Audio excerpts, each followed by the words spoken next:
Hola amigos, this is Level 12 and today we are going to be talking about the problems I found in the video game called Narcosis. Now Narcosis, just a quick synopsis, you play as this guy who's on a fracking team for methane or something, and you're fracking 3,000 meters below the ocean, or below the surface of the ocean, when your base is hit by an earthquake and your base is bleh, and the narcosis element is when like you take in too much oxygen and you start to hallucinate, and it's a horror game, and it was kind of boring, but yeah, that's Narcosis. So it wasn't a great game. It wasn't terrible. It was a horror game, so it's not a bad horror game, and it's like Layers of Fear in a way. And Soma, I don't know what Soma is, but a bunch of people compare it to it. But anyways, yeah, so we're just gonna talk about the things I liked first, because I don't like trashing on games or things without like giving it credit where credit is due. So first are the good points. The voice acting was really well. There's about 2 or 3 characters and all the voice acting was done really well, especially the main character who you hear most of the time. His voice is really soothing. The sound design was really good. Each creature had its own like little like sound effect, and it was so you could tell which creature was which without even needing to be near it. Everything else was really good, and it had binaural audio, and if you don't know what that means, it's like you can tell where a sound is coming from and how far away it is. But that was like an option thing. You could turn it on or off. The story and the exposition are really good. Like, you find a character and then you retrieve its database and then you figure it out, and then like intermittently, so you know different checkpoints, the guy will start speaking, and it's really soothing. I like his voice. I don't know who his voice actor is. Some people said it was Jeff Mateus, and I think that's who it was. And then the narcosis element. Again, narcosis is when you take in too much oxygen from the tanks, and it makes you hallucinate audio and visual. And that implement was really well. It's like Layers of Fear, if you've ever seen or played that. In that kind of way, the hallucinations, like you go through a door and then the door isn't there and then the room's different. It's like that, and I like that kind of thing, but it can get repetitive. But not with this one. It was very like different every time you started to hallucinate. There wasn't that many audio hallucinations though. So now we're going to talk about the things I didn't like about the game. So first are the air tanks / the suits. So obviously, because you're underwater, so far below the water, you need an air tank. But these air tanks run out so fast. I think you start off with 100%, and then like every second or so, it just starts going down. And like, you can just be walking, and it just goes down so fast. It feels like the company just wanted their people to get narcosis, because like, you're on a base and you're fracking, so you have to be outside, so you can't be in the base, like, without your suit, which is, you know, you could be without your suit in the base if it wasn't underwater, or, like, filled with water. Anyways, so it's just, these suits feel super pointless, and, like, they just wanted you to get narcosis. And also, if you're ever worried about running out of oxygen, like, that's felt like a big point of the game, don't worry. Every, like, 5 steps, you find either a dead body and you steal their oxygen, or you find an oxygen refill station. Don't worry. You have plenty of oxygen, and the fact that it runs out so quickly is really dumb. You either have it run out really slowly and space out how far and space out the refill station, so it feels like, you know, every chance is like imperative. But like with this one, it's like, I can miss this one. I mean, you might be cutting it close. Like, you hardly ever run out of oxygen unless you're like sightseeing, which I guess you can, but it's a really dark game. Like, the lighting is dark, okay, but like the tanks just seem super pointless. Okay, and the suits. So you're in this titanium suit to withstand the depths of 3,000 meters, because we have fragile human jelly bodies, and we'll die at that depth without a suit or something. So it's a really big, clunky titanium suit, and you kind of look like a spaceman underwater.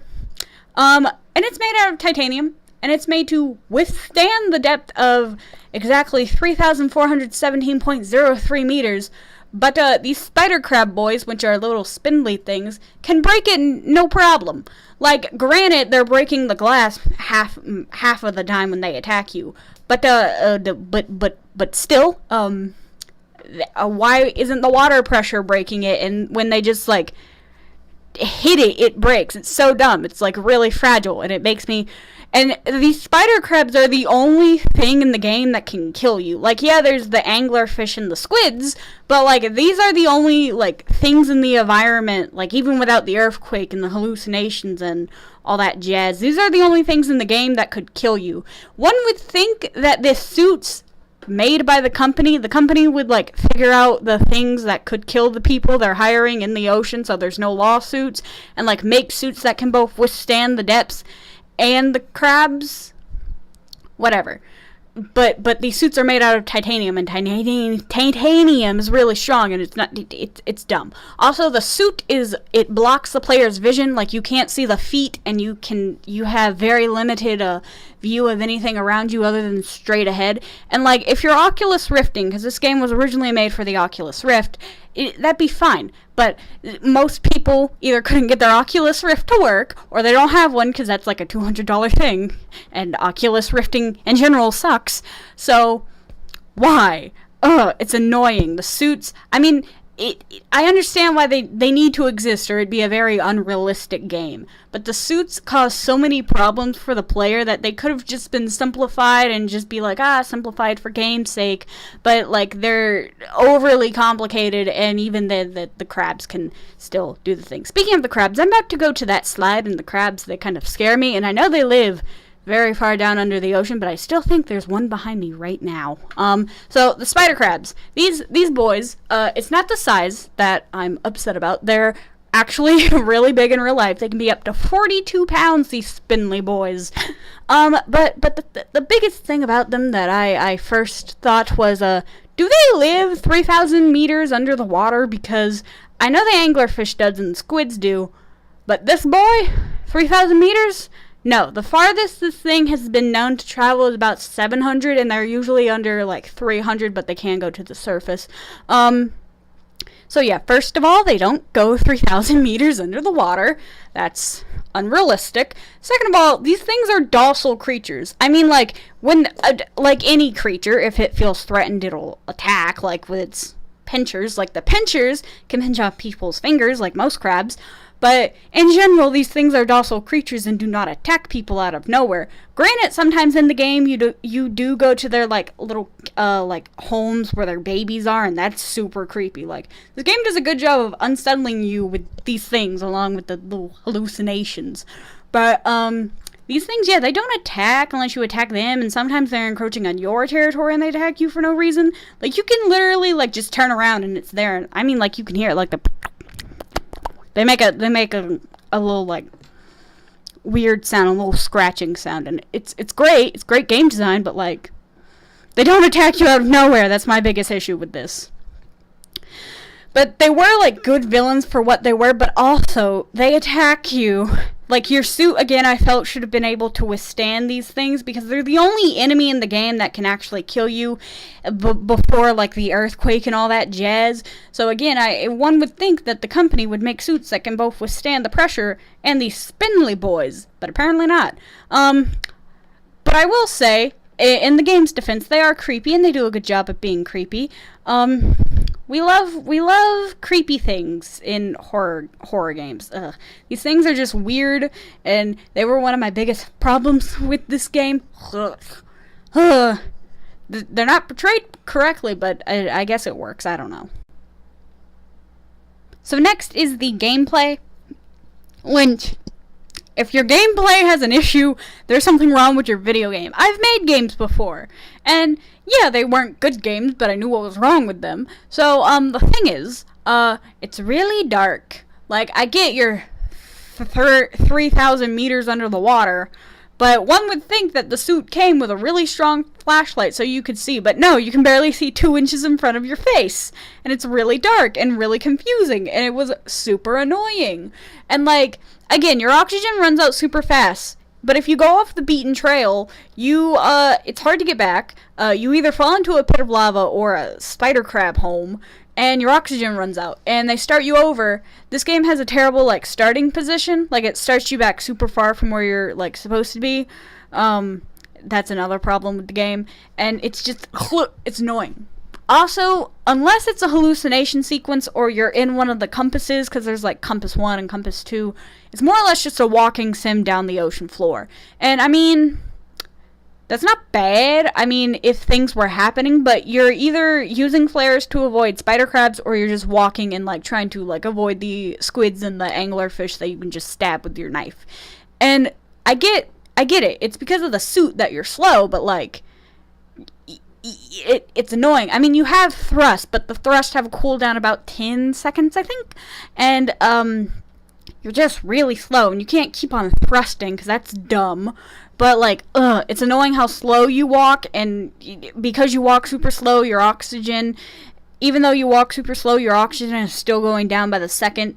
It would have made more sense if you had, like, a running option. I mean, I get you're 3,000 meters under the water. You can't really run in that suit, but, like, it would have made for better gameplay, and you could have messed with the oxygen more. Okay, I'm done with my rant. And then there's platforming in this game. Oh boy, I hate 3D platformers. I like 2D platformers because I barely can do 2D platformers. Making it 3D is hard. But then the thing is, you can't see your feet. At least in a 2D platformer, you can see your feet. Whether the mechanics are consistent or not is debatable, but you can't see your feet in this one, so you have no idea where you're landing. Granted, the platforms aren't too far away, but if you undershot something or overshot something, it's really hard to overshot. You're more likely to undershot. You're falling to the depths and you have to start over somewhere. And again, this game doesn't have good save points. So you just have to start over. You're platforming. And, like, there was about 3 platforming sections. So there wasn't a lot of it, but, like, there was enough to, like, if you were bad at platforming like me, it was tedious and annoying. Me ranting about things I can't do because I'm a bad human with a keyboard. Anyways, so finally are the bases. So I'm not entirely sure how depth works. I took a physics class, but, like, I'm not entirely sure how depth and water and pressure work exactly. I know how it works on the human body, but not on, like, bases and metal and all that jazz.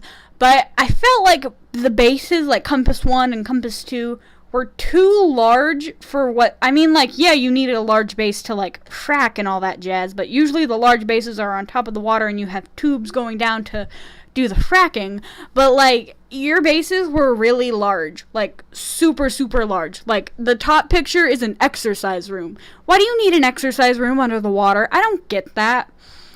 It was so large that the chance for, like, if there's a single leak in your base, you're, like, screwed. So, because it was so large, you'd have to check so much stuff. It would be literally insane to do all that. Second of all, there was a lot of glass in there. That first picture shows some of the glass. The second one doesn't that much. But there was a lot of glass. And the thing about glass is, it doesn't do well under pressure. So, unless you had really strong glass, bad idea. Really bad idea. There was literally a glass hallway. I couldn't find a picture of the glass hallway. But on one of the bases, there was a literal glass hallway connecting 2 parts of the base. Do you know how bad of an idea that is? Like, if something even hit that, like a fish hit it too hard, there would be cracks and then leaks and then the base is down. That's really dumb and really bad. And again, it's such a big base and it only had 20 people on it. Like, how big the base was did not need 20 people, TBH. You're likely for disaster. Disaster likelihood? Very high. Also, in some parts of the base, and these 2 pictures don't really show it, some parts of the base were overgrown super quickly. Granted, I don't know how, because I think you go unconscious for a few seconds. I don't know how long you were unconscious for, but, like, you wake up and, like, you find the base, and it's been, like, had to be a few hours at least to get back to the base. But, like, there's already, like, grass and kelp growing in there. Like, I know there's an earthquake and the base got all, like, destroyed and stuff, but there shouldn't be, like, kelp and plants and all that jazz just growing in there. Like, there's one restroom that is, like, covered in, like, grass and kelp and seaweed and all that jazz. Also, there's a bunch of spider crabs in there, which, unless they were already just lurking around the base, which is bad enough because, again, your suits can't handle the spider crabs, even though they're the only thing in the game that can kill you. There's a lot in there. Like, also, the game never... Something, again, about the spider crabs. You find one spider crab in the base, and it goes into the vents. Do you know how great of an idea that would have been to have a small chase sequence with the thing in the vent, and you, like, making...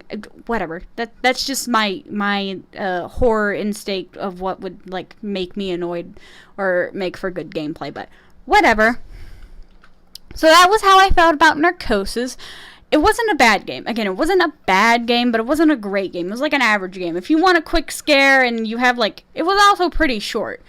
I think it was 2 hours long, max. If you have like 2.5 hours to kill, and you want a quick horror game, I would suggest this one. If you want to do it, if you want to play it, it's on Steam. I think it's, I don't know how much it costs, but it's on Steam. I bet you it's not more than $30. You can go play it for like 2 hours. Enjoy it. Spider crabs are deadly. Thank you for watching. Like and subscribe for more anime otaku related content. Ciao, chicos.